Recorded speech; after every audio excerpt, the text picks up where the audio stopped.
right. So first off, I think this conversation is quite a critical one, and I'm actually super pumped about the lineup of speakers that we have. First off, because there is quite, an ongoing narrative about the fact that fraud has been prevalent in the space, right? And there's been a good record of losses that financial services or banks have recorded in recent times due to fraud. And so while that is ongoing, there hasn't been a lot of conversations around, what to do to stop all of this, right? There hasn't been a lot of conversations around consumer awareness and, how the ecosystem itself is able to protect itself and, also build trust in the space. So that's what this conversation is going to focus on. So I would first off want everyone, starting with Tomisin, I want everyone to first off introduce themselves and, the impact that your organization plays in the space. Good afternoon, everyone. My name is Tomisin. I'm the head of new market expansion at Versicash. At Versicash, what we're doing very simply is making an environment that is safe for businesses to transact without the fear of being defrauded. So our flagship product is digital escrow, along with our newly launched merchant of record technology. Thank you very much. Enyioma, you can go next. Good afternoon. Good afternoon, everyone. My name is Enyioma Madubuike. You did a good job. Got it. I'll do better. I lead the compliance efforts at Korapay. At Korapay, what we are trying to do at Korapay is basically enable payments into and out of Africa.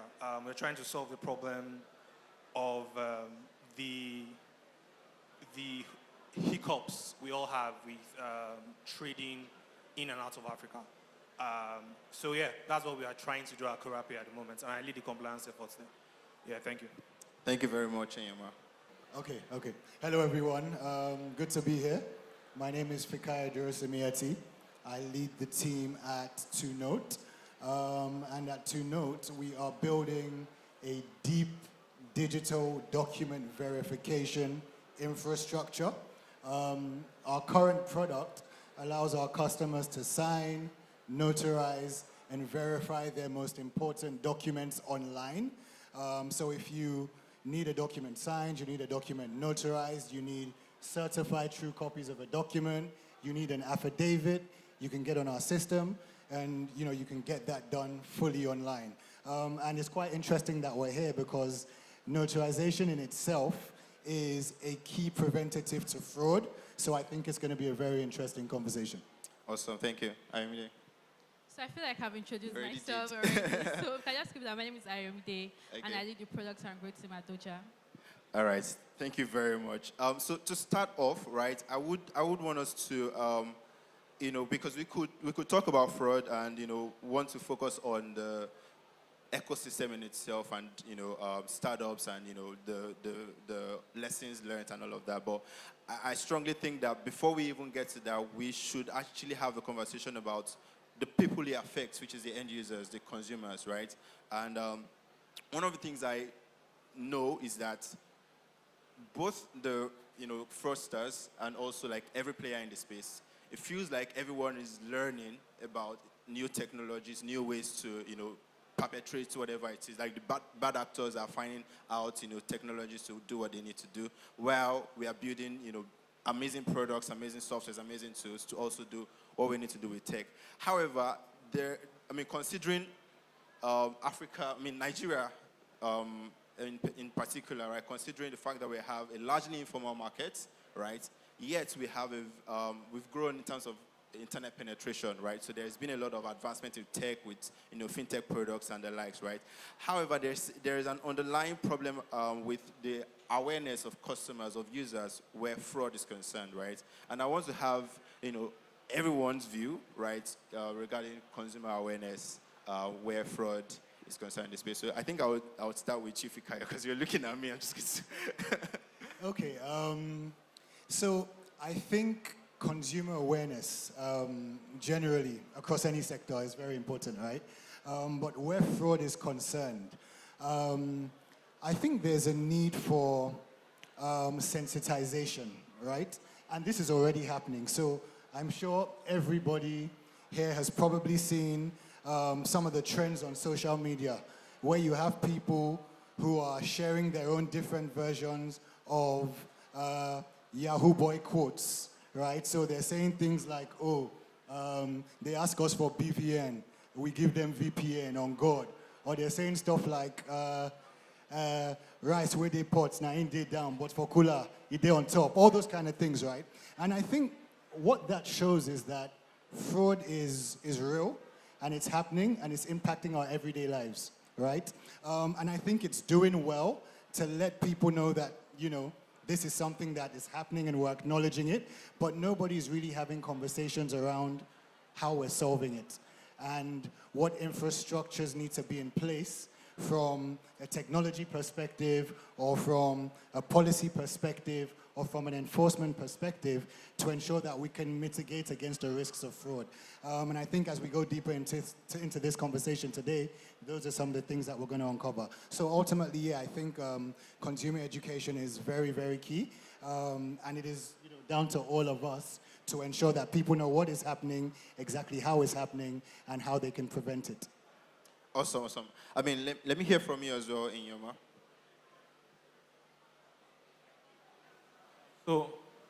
So I think it's good that you started this conversation with consumer awareness because we talk of fraud, usually as fintechs, when we talk of fraud, it's typical we tend to think of systems.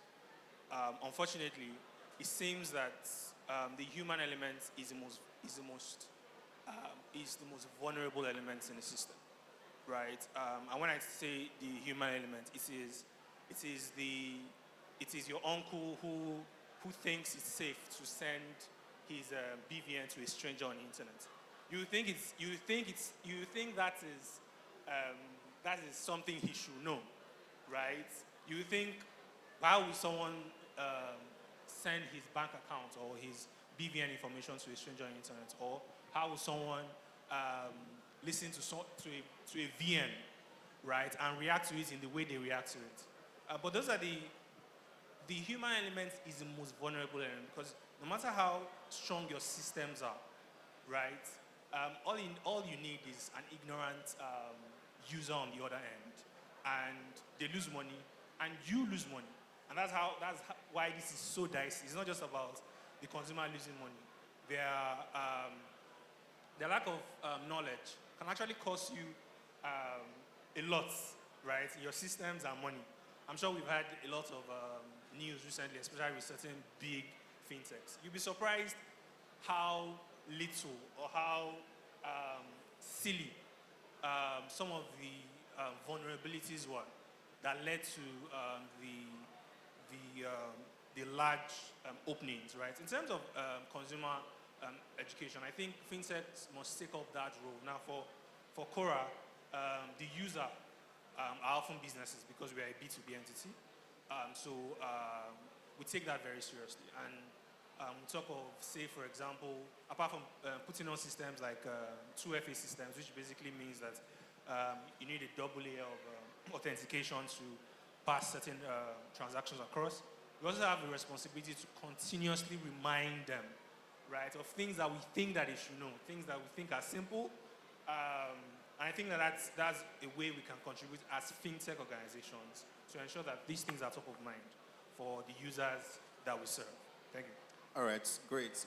I mean, let me hear from Tomisin first before I give my point of view. So, Tomisin, what's your take on the same? No, I think my co-panelists are bang on.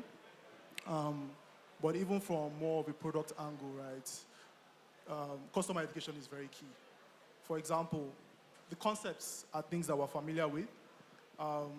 Talking about, in my own case, escrow, people are familiar with the middleman concept, right? Okay, this guy set us a middleman for this transaction. But that term escrow, is this something that they've heard of before? Is it something they're familiar with? That's the secondary question, right? Are they aware of how our processes can simplify what they're doing, make it faster, make it more fraud-proof? Essentially, customer awareness is key because as much as you want to, as you're developing a solution, right, you always have to meet them where they are. And once you meet them where you are, you also need to be able to communicate what you are doing to them, because if you don't communicate effectively what you are doing to them, how do you engender trust, right? So customer education, customer awareness, 100% key to what we're doing. Yeah, awesome. I mean, just as you were speaking, Enyioma, I could picture or remember tweets I saw recently of my friend talking about the fact that, he got a DM from some random handle on Twitter. Not a random handle, but a handle posed as a fintech brand, right, on Twitter, trying to solve a customer support issue he doesn't have, right?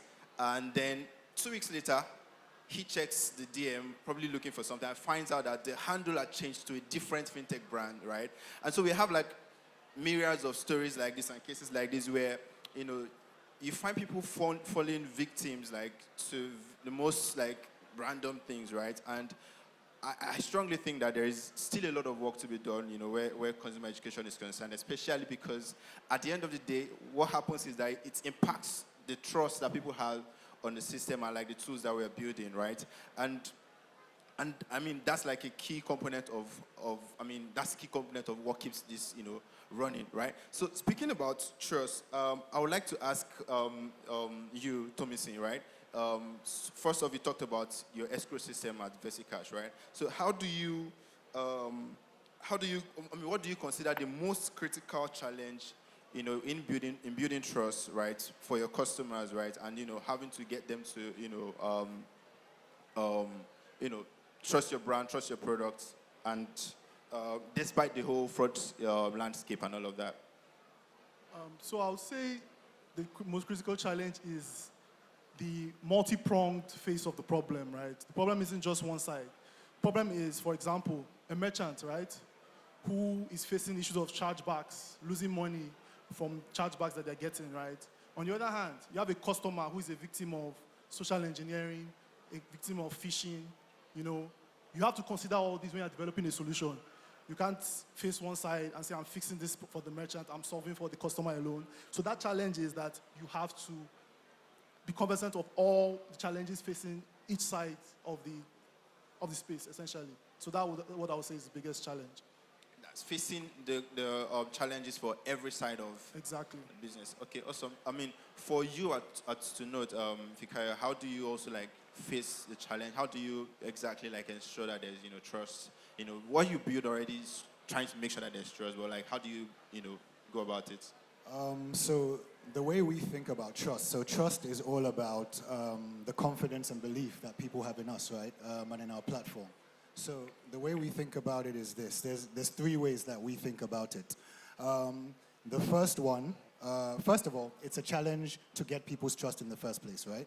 And when you get it, it's another challenge to keep it. So those are the things that we battle with. But the first thing is we need to be an authority, right?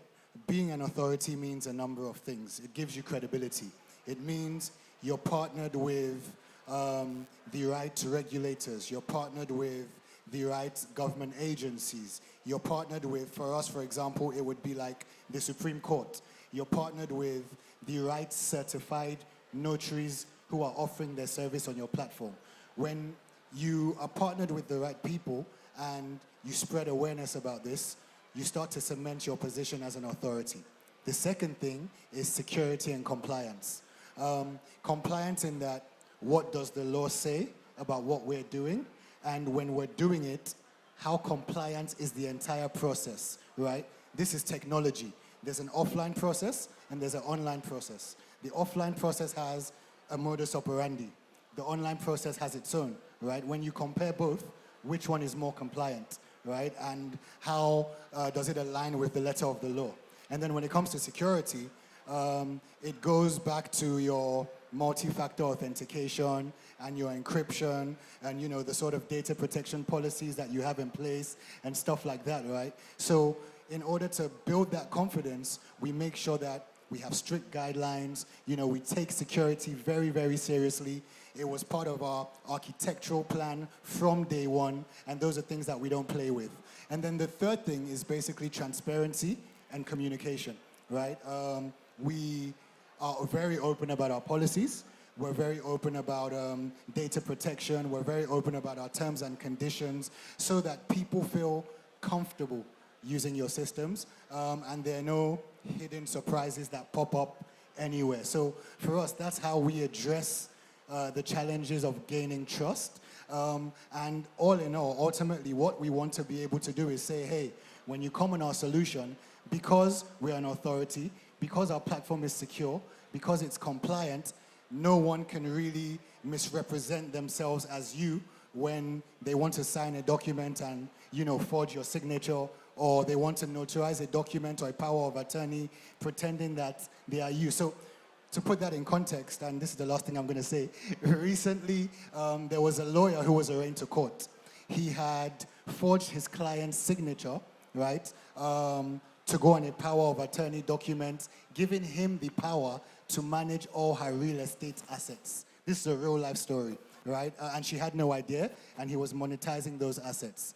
With a system like Tonote, you avoid that because every signature is identity backed, right? And every signature comes with like a digital transaction certificate and an audit trail so you can track everything that's happening. So those are some of the things that we do to ensure that there is full confidence in our solution. Awesome. So, partnership, authority, and, compliance are very, they are best practices for every business, to have in place, especially if you're playing within this space. So my next question will be directed to you, Ayomide, actually.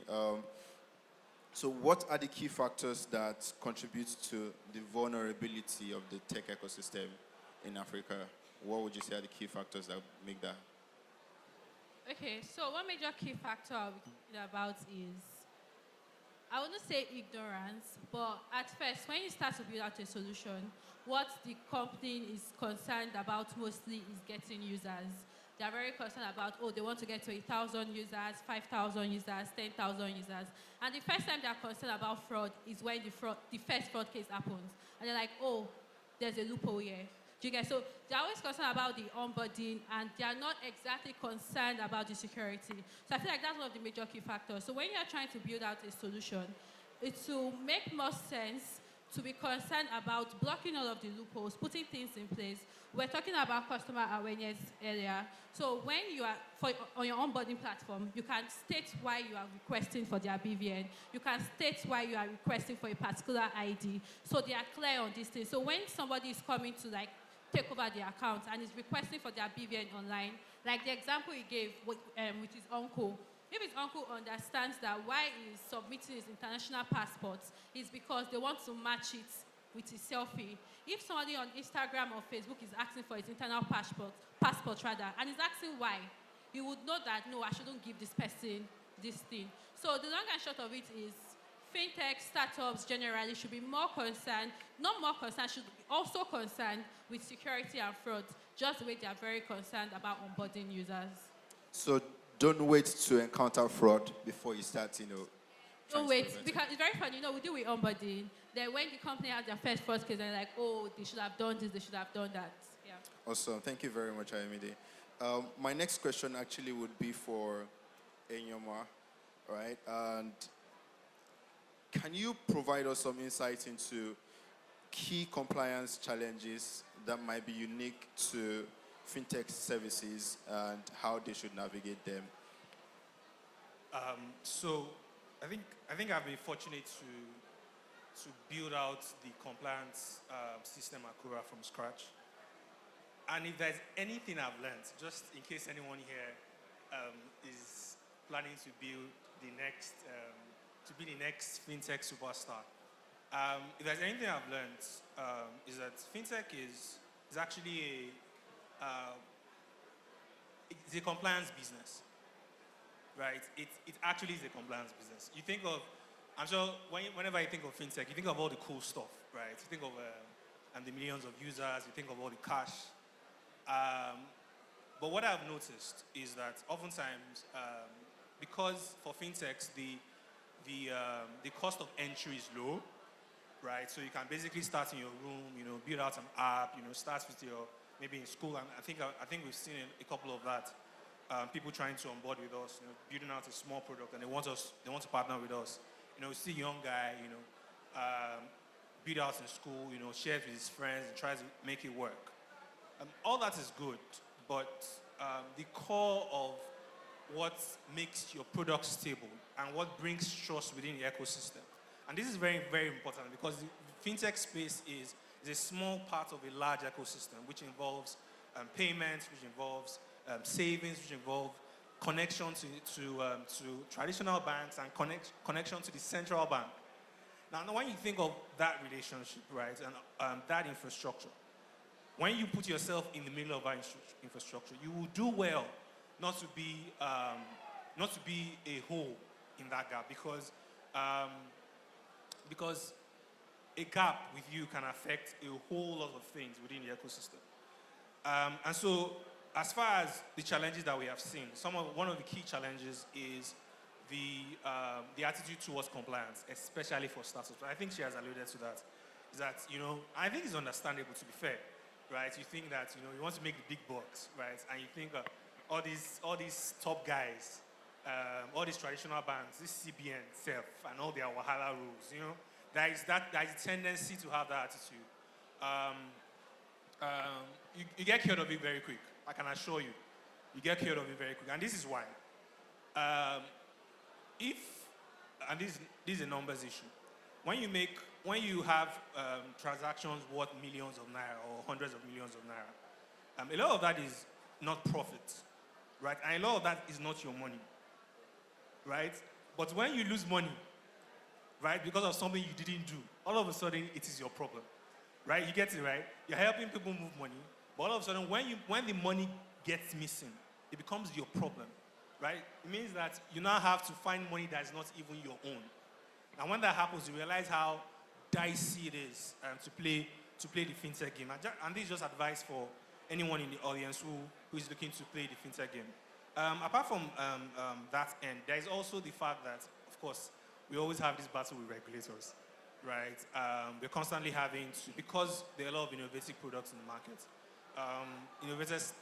regulators tend to be a step behind in terms of regulation. And so there's always that battle of, are you really doing something legal? Regulators tend to take the attitude that if you're doing something that is outside the scope of the law, you're doing something illegal. Why businesses tend to take the view that, well, if there is no rule, then we can do anything we want to do. So that's constant back and forth sometimes can create a situation where fraudsters can actually take advantage of those loopholes, because as you're building new products, fraudsters are also innovating, and it's very, very interesting, right? It's very, very interesting dynamic, because the more new products you see, the more these guys, we call them these guys, are innovating, finding new ways to find vulnerabilities. I think those are key issues, touch points that we see within compliance, especially within the fintech space. Thank you. So I would actually like to stay on this subject matter for a bit, especially because there is a similarity in what you just mentioned and what Ayomide has talked about. The fact that when starting out most times, especially if you're playing in the finance space, in the fintech space, you are thinking about, acquiring customers, going to market, your product market fit, you're trying to make sure that, you raise the next round of funds and all of those things, right? And it's easy to just neglect some of these things, right? But I would just very shortly, I also want Ayomide to answer to this, right? What's the basic level of compliance to actually just have in place? Of course, there are diverse products and there are different things, but what would you say should be at least the basic level of compliance that you need to have in place as an early stage business? And for you, Emily, you'd also answer the question in terms of what's the basic level of fraud prevention, that you should have in place as a business? Okay, so I would answer it in two ways. Of course, it will depend on your business. Fintech is such a wide space: payments, savings,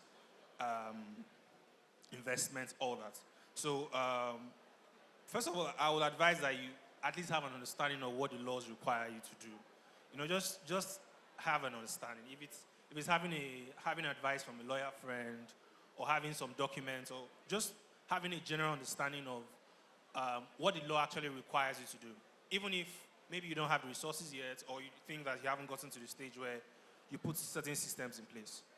And then secondly, as a basic, I think KYC is just a basic. Right? KYC is just a basic element. That is, know your customer.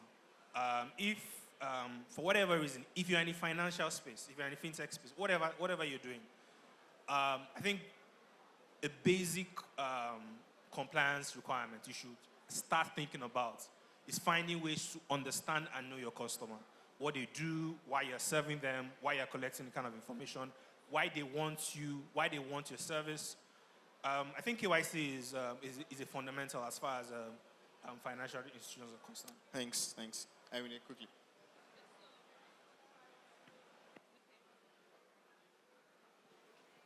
Okay. So I'm just going to write on what you said on the KYC. I think another thing you can do is authenticate your customers, right? So beyond knowing your customers at the point of onboarding, okay, let's just stay with fintech, financial services. You need to transfer, you need to receive money. Authenticate every transaction. We have the biometric authentication. Take a selfie, match it with the image you have for every time they need to transfer. So when you put all of these small things in place, it will be harder for fraudsters to take out money from the system. Thank you very much. So I have one question before we get to the final question, and I'll have it for you, Tomisin, right? So at Versicash, how do you stay ahead of, fraudster innovation? How do you as a business do that? I mean, at the end of the day, what you focus on is what you can control. Or you focus on what you can control, right? And what you can control are your internal processes. What you can control is your technology, right? So what that means is you focus more on continuous innovation, refining the product, looking at trends, and you don't develop in a silo, right? In Japanese automotive sector, there's a saying called Genchu Gemsu, which is you go and see. So when you develop, you test, you see, you collect feedback, you collect feedback, you gain insights, internal insights, external insights, continue to refine the product. Because you cannot try and predict, you can, but not effectively try and predict what the next process is going to do. But what you have 100% control over is what you are doing. So that's what we focus on. Okay, awesome. So thank you very much, Tomisin. So finally, this would be for everybody, so I'll have you start, Tomisin. So what would you say are the specific actions and commitments that you think that industry leaders and decision makers within the tech space, right? Builders, investors, compliance persons, regulators themselves, right? What are the important things to undertake in order to drive meaningful change and trust in this space? Just two. Okay. One of the biggest challenges we have in this ecosystem is trying to do your own thing in individualism, I would say. As Jennifer would say, the actress, you say there's enough space in the sky for everybody to laba, meaning there's enough space for everybody to fly, essentially. So what I would say is the shared knowledge base, right? Collaborating outside of what you are doing internally is one thing that we can do more effectively. Something that we don't always want to hear as innovators, because we like to move fast and break things, move first, ask questions later, is more of regulation, right? Regulation is actually very important, because when you look at the way progress has been made when it comes to accessing credit in Nigeria, right? A lot of that has been to do with how, I would say, collaboration has taken place when it comes to the credit information is shared, credit bureaus and all that. A few years ago, you couldn't rely on those information to identify and profile a customer effectively. So as much as regulation has a key part to play in that as well. So that will also help. Yeah, those are my two. Thank you. Enyioma.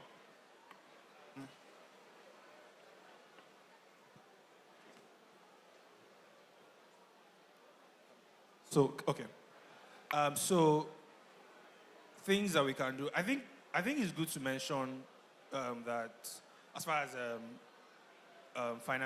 fintech in Nigeria is concerned, is that we've actually come a long way in terms of how developed the financial technology system in Nigeria is concerned. Oftentimes, when you want to ask the question, where are the most innovative places in the world in terms of financial services, you typically would want to hear the UK and the US.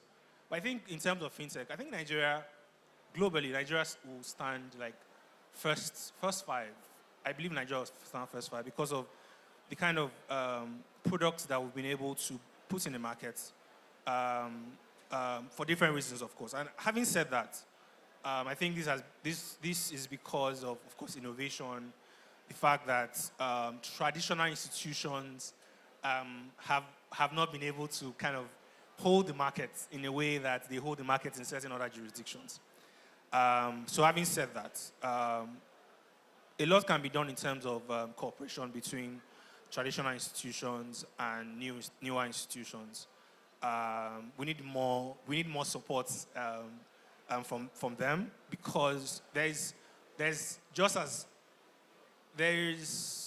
not much they can do in certain areas, right? Because of how big they are, because of how risk averse they are.